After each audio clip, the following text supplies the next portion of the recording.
Hello students, today we are discussing about the topic engineering psychology. We can say human engineering. तो engineering psychology human engineering दोनों एक ही बात है, इसे man machine system भी कहा जाता है।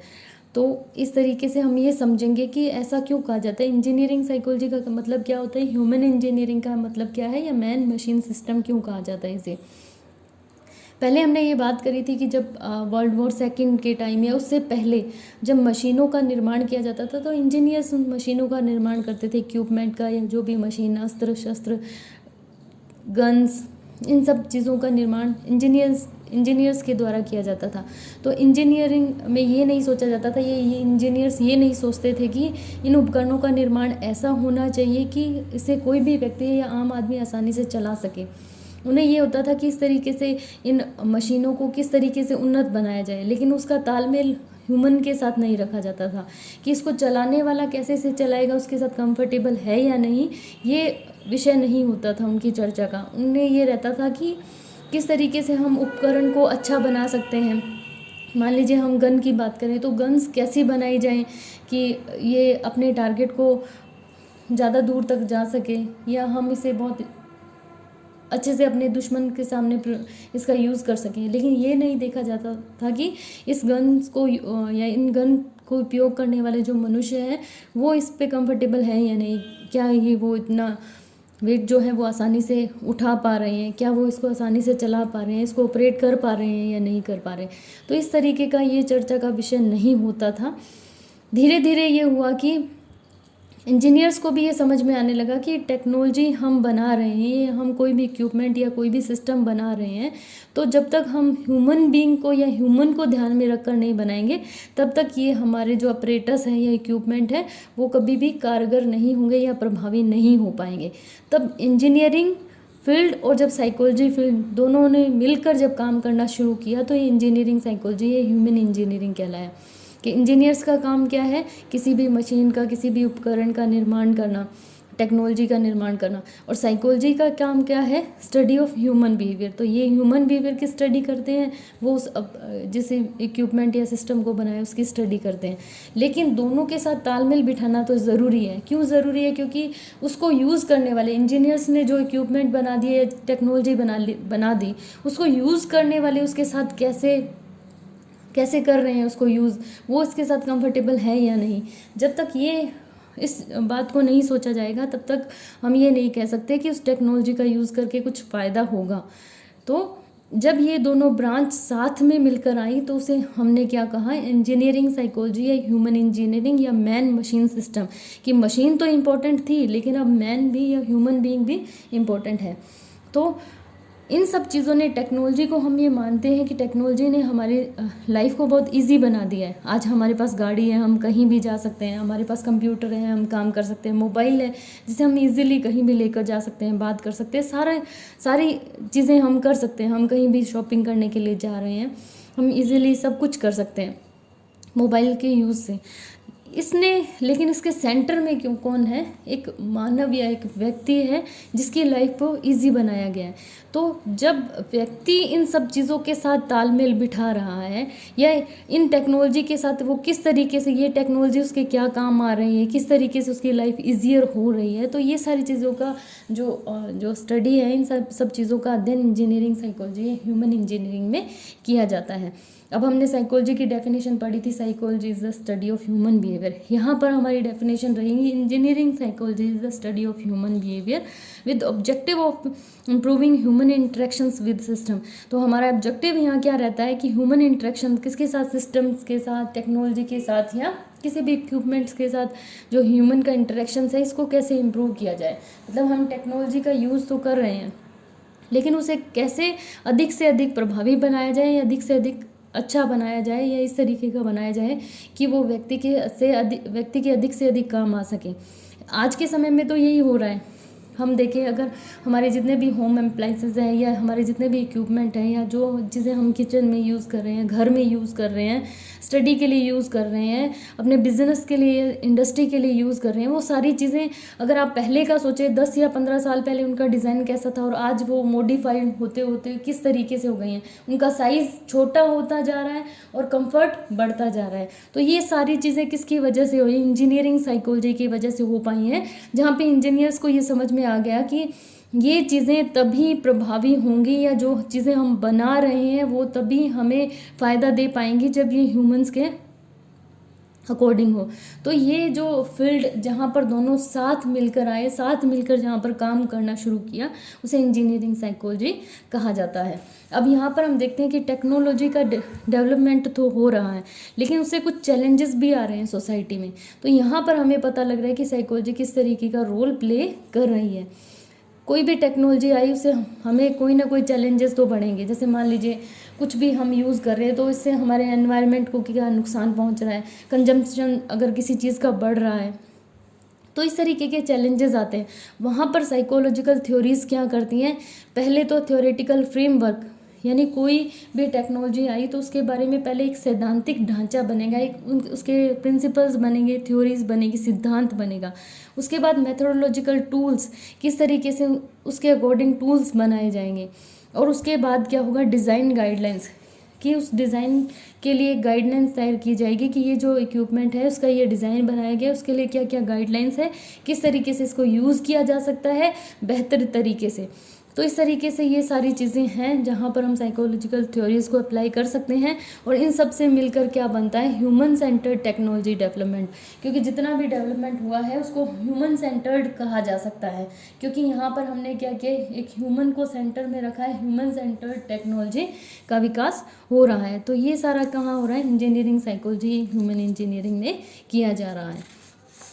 उसके बाद अगर हम बात करें इसके डेफिनेशन की, तो हमें यहाँ पर आप बुक में आपके कई सारी डेफिनेशंस मिलेंगी आपको। तो ये 2 डेफिनेशंस हम दे सकते हैं। पहली डेफिनेशन अगर हम बात करें टिफिन और मैकॉर्मिक की 1950 में जो दी थी, the term human engineering refers to the design of equipments, work areas and even work environment in terms of human abilities and limitations. जो हमने पीछे बात कही है वो पूरी की पूरी इस परिभाषा में हमें नज़र आ रही है कि ह्यूमन इंजीनियरिंग वो क्या है? Human engineering refers to the design of equipments. यहाँ पर उपकरणों के डिज़ाइन, वर्क एरियाज़, किस तरीके का हमारा एनवायरनमेंट, वर्क एरिया किस तरीके का होना चाहिए, वर्क इन्वायरमेंट किस तरीके का होना चाहिए, जहाँ पर ह्यूमन एबिलिटीज़ और लिमिटेशन दोनों को ध्यान में रखा जाए। जब भी टेक्नोलॉजी या किसी भी इक्विपमेंट या वर्क एरिया या वर्क इन्वायरमेंट की बात होगी तो दोनों चीज़ों की बात की जाएगी, ह्यूमन एबिलिटीज़ की और लिमिटेशन की। एक व्यक्ति क्या कर सकता है और क्या लिमिटेशंस है कि वो ये काम कर सकता है और क्या नहीं कर सकता है। तो इन सब बातों के बारे में हमें ह्यूमन इंजीनियरिंग बताता है कि किस तरीके से उपकरण का निर्माण होना चाहिए, कैसा वर्क इन्वायरमेंट होना चाहिए, किस तरीके का वर्क एरियाज होना चाहिए जहाँ पर ह्यूमन एबिलिटीज़ और लिमिटेशंस दोनों को ध्यान में रखा जा सके। दूसरी अगर हम ब्लम के डेफिनेशन की बात करें, human engineering is that endeavour which seeks to match human beings with modern machines so that their combined output will be comfortable, safe and more efficient. कि हम टेक्नोलॉजी तो बना रहे हैं, जो ये मॉडर्न मशीन्स हैं उसको किस तरीके से डिज़ाइन किया जाए ह्यूमन बींग्स के अकॉर्डिंग, उनके साथ मैच किया जाए, ताकि क्या हो, हम इसका जो आउटपुट हो वो कंफर्टेबल, सेफ और अधिक एफिशिएंट हो, कि हमारी प्रोडक्टिविटी भी बढ़े और कंफर्ट भी हमें मिले और सेफ भी हो। कि अगर मान लीजिए हम इस तरीके की मशीनों का निर्माण कर रहे हैं तो उस मशीनों के साथ हमें उन पर काम करने वाले ह्यूमन की एबिलिटीज़ के बारे में भी पता होना चाहिए, उसकी लिमिटेशन के बारे में भी पता होना चाहिए। तो जहाँ पर इंजीनियरिंग फील्ड और साइकोलॉजी जो हमने बात करी है, क्योंकि इंजीनियरिंग जो इंजीनियर्स हैं वो डील्स करते हैं मशीन के साथ और साइकोलॉजी जो है वो डील्स करती है ह्यूमन फैक्टर्स के साथ। तो जहाँ पर इन दोनों मिलकर काम किया वो हमारा ह्यूमन इंजीनियरिंग या इंजीनियरिंग साइकोलॉजी कहलाया। तो यहाँ तक हम इसकी डेफिनेशन और इसके मीनिंग के बारे में बात कर चुके हैं। उसके बाद हम बात करते हैं कि इसके कौन कौन से गोल्स क्या हैं या इसके ऑब्जेक्टिव्स क्या हैं। तो क्लियर हो जाता है यहाँ तक, जहाँ तक हमने डेफिनेशन की बात करी है। तो सबसे पहला तो इसका क्या हो सकता है इसका लक्ष्य या इसका ऑब्जेक्टिव क्या हो सकता है? टू डिज़ाइन इक्विपमेंट, कोई भी इक्विपमेंट को किस तरीके से डिज़ाइन करना है, इस बात का ध्यान ह्यूमन इंजीनियरिंग में रखा जाता है कि किस तरीके से इक्विपमेंट को बनाया जाए कि व्यक्ति अच्छे तरीके से उसका यूज़ कर सके और अधिक से अधिक उससे क्या कर सके, प्रोडक्शन कर सके या प्रोडक्टिविटी को बढ़ा सके। सेकेंड पॉइंट है to plan work space. Work space का प्लान करने के लिए भी क्या है, ह्यूमन इंजीनियरिंग ज़रूरी है कि किसी भी टेक्नोलॉजी को यूज़ करने के लिए, किसी भी इक्विपमेंट को यूज़ करने के लिए कितना स्पेस होना चाहिए, किस तरीके का स्पेस होना चाहिए। मान लीजिए मशीन बहुत बड़ी है और उसको अगर हमने कंजेस्टेड एरिया में रख दिया है तो इस तरीके से काम करने का ये सही तरीका नहीं माना जाता है। ह्यूमन इंजीनियरिंग ये कहता है कि अगर मान लीजिए आपने बहुत बड़ा इक्विपमेंट है तो उसी के अकॉर्डिंग आपको स्पेस भी उपलब्ध करवाना होगा जो उस पर काम करने वाला है। तो वर्क स्पेस के बारे में भी इस पर बात की गई, इक्विपमेंट कैसा होना चाहिए, कैसा वर्क स्पेस होना चाहिए, वर्क इन्वायरमेंट कैसा होना चाहिए। फिजिकल और साइकोलॉजिकल दोनों इन्वायरमेंट की बात करी जाएगी। फिजिकल में टेम्परेचर कैसा होना चाहिए, लाइट कितनी होनी चाहिए, वहाँ पर प्रेशर है तो हीट है तो उसको कैसे कम किया जाए, एसी का यूज़ किया जाए। इस तरीके से वर्क इन्वायरमेंट पे भी ह्यूमन इंजीनियरिंग ने काफ़ी बात करी है कि किस तरीके का वर्क इन्वायरमेंट हो जिससे कि क्या हो, प्रोडक्शन बढ़ सके और जहाँ पर ह्यूमन जो है वो अपनी फुल एबिलिटी का यूज़ कर सके। नेक्स्ट है टू फैसिलिटेट इंफॉर्मेशन रिसीविंग।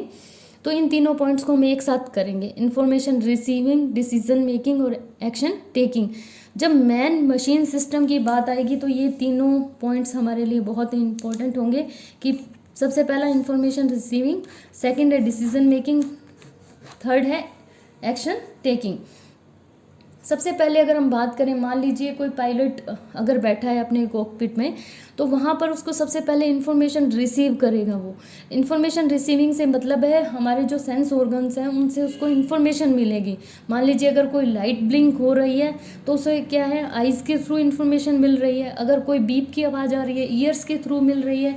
किसी तरीके का वाइब्रेशन हो रहा है तो उसको सेंस जो स्किन है उसके जरिए उसको क्या है, इन्फॉर्मेशन मिल रही है।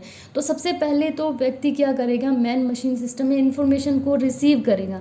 इन्फॉर्मेशन को रिसीव करने के बाद वो डिसीजन लेगा कि उसे अगर लाइट ब्लिंक हो रही है तो क्यों ब्लिंक हो रही है, ये सामने एक एरो बना हुआ आ रहा है तो ये क्यों आ रहा है, तो उसे वहाँ पर डिसीजन लेना होगा। या मान लीजिए कहीं पर स्टीम बॉयलर लगा हुआ है, वहाँ पर बीप की आवाज़ आ रही है, स्टीम बॉयलर में प्रेशर बहुत अधिक बढ़ गया है, तो उसको डिसीजन लेना होगा कि जब ऐसा हो जाता है कि प्रेशर बहुत अधिक बढ़ जाता है तो उसे क्या डिसीजन लेना है कि उसको ये प्रेशर कम करना है। और एक्शन टेकिंग का मतलब कि अगर प्रेशर बहुत अधिक बढ़ गया तो उसे किसी भी नॉब को या कोई भी बटन लगा हो उसे बटन को प्रेस करना है या उस बटन के थ्रू उसको नॉब को घुमाकर उसे जो प्रेशर है वो कम या ज़्यादा करना है।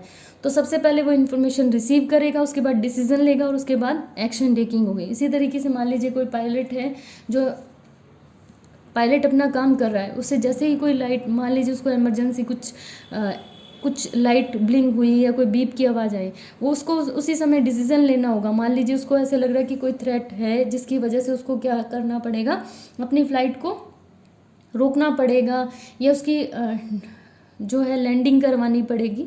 तो इस तरीके से उसको डिसीजन भी लेना होता है और उसके बाद उसको एक्शन भी लेना होता है। तो कोई भी मैन मशीन सिस्टम में ये तीन हमारे जो प्रोसेस रहते हैं, information receiving, decision making and action taking, तो इन सबको फैसिलिटेट करने का जो काम है वो भी ह्यूमन इंजीनियरिंग का ही है कि डिसीजन मेकिंग को इम्पोर्टेंट माना जाए, इंफॉर्मेशन रिसीविंग, एक्शन टेकिंग, ये तीनों चीज़ें हों।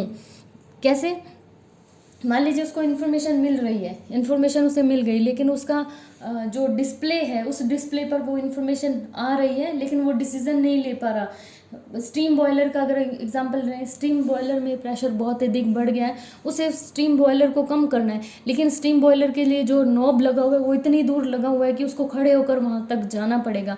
तो इस तरीके से किसी भी इक्विपमेंट का डिज़ाइन इस तरीके का होना चाहिए कि वो वहीं पर उसे इन्फॉर्मेशन मिल जाए, वहीं पर वो डिसीजन ले सके और वहीं पर वो एक्शन ले सके। मान लीजिए कॉकपिट में अगर ये पायलट ये सोचे दूसरे कैबिन में बटन लगा हुआ है, वहाँ पर जाकर उसको अगर स्विच ऑन या स्विच ऑफ करना पड़ेगा, फ्यूल ख़त्म हो गया, उसका इंडिकेटर आ रहा है, फ्यूल अगर हमें दूसरे जगह से लेने के लिए उसको ऑन करना है, उसके लिए उसको दूसरे कैबिन में जाना पड़ेगा। तो इस तरीके की चीज़ें नहीं होनी चाहिए। जब भी ह्यूमन इंजीनियरिंग में इक्विपमेंट डिज़ाइन किए जाते हैं या इन चीज़ों को डिज़ाइन किया जाता है तो ये चीज़ें देखी जाती है कि जो भी उसके पास इंफॉर्मेशन रिसीव करने के लिए, एक्शन टेकिंग के लिए और डिसीजन मेकिंग के लिए जो चीज़ें हैं उसके पास ही होनी चाहिए। तो आपने देखा होगा पायलट के पास ही सब चीज़ें, अगर उसको यहीं पर इंफॉर्मेशन मिल रही है, यहीं पर उसे डिसीजन लेना और यहीं पर उसे एक्शन करना है। गाड़ी ड्राइव करते समय मान लीजिए आपके हॉर्न का बटन यहाँ पर है, आप यहाँ पर ड्राइव कर रहे हैं, आपका ब्रेक वहाँ पर है, एक्सीलेटर वहाँ पर है। तो इस तरीके का इन चीज़ों को डिज़ाइन करते समय ये ध्यान रखा जाता है कि जो चीज़ें हैं वो व्यक्ति की पहुँच में होनी चाहिए, प्लस इस तरीके से होना चाहिए कि उसको हाथ अधिक बेंड नहीं करना पड़े, अधिक झुकना नहीं पड़े।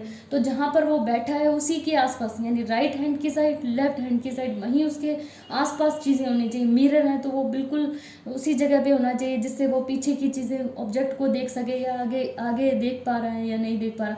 तो इन चीज़ों को डिज़ाइन करते समय इन सब चीज़ों को ध्यान में रखा जाता है। ये नहीं है कि हम आज की बात कर रहे हैं, पहले जब से सब चीज़ें बनाई गई हैं तब इन चीज़ों को ध्यान में रखा गया है। लेकिन जैसे जैसे टाइम बीतता जाता है वैसे वैसे हमें ये लगता है कि इन चीज़ों को थोड़ा मॉडिफाई किया जाना चाहिए, तो उनको मॉडिफाई भी किया जाता है। मान लीजिए बैठने के लिए गाड़ी में पहले सीटिंग किस तरीके से होती थी कि बहुत नीचे, अब लगा कि कंफर्ट के हिसाब से थोड़ा ऊपर होना चाहिए, या जहाँ पर सीट को कंट्रोल करने का जो साइड में है वो नीचे होना चाहिए, साइड में होना चाहिए। तो इन सब चीज़ों को ध्यान में रखा जाता है। तो ये जो हैं सब फैक्टर्स जो हैं वो ह्यूमन इंजीनियरिंग में इन सब फैक्टर्स को ध्यान में रखा जाता है। तो ये तीनों पॉइंट्स एक साथ ही आएंगे, information receiving, decision making and action taking. Last point है टू ऑप्टिमाइज द आउटपुट। तो इसका सबसे बड़ा गोल तो यही रहता है कि हमारा जो आउटपुट है उसको हम ज़्यादा से ज़्यादा बढ़ा सकें। ये मशीन, ये टेक्नोलॉजी और ये सब क्यों इनको मॉडिफाई किया जाता है, ताकि क्या है हमें अधिक से अधिक आउटपुट मिल सके। तो ये सारे जो गोल्स और ऑब्जेक्टिव्स हैं, ये सारे ह्यूमन इंजीनियरिंग के गोल्स एंड ऑब्जेक्टिव हैं।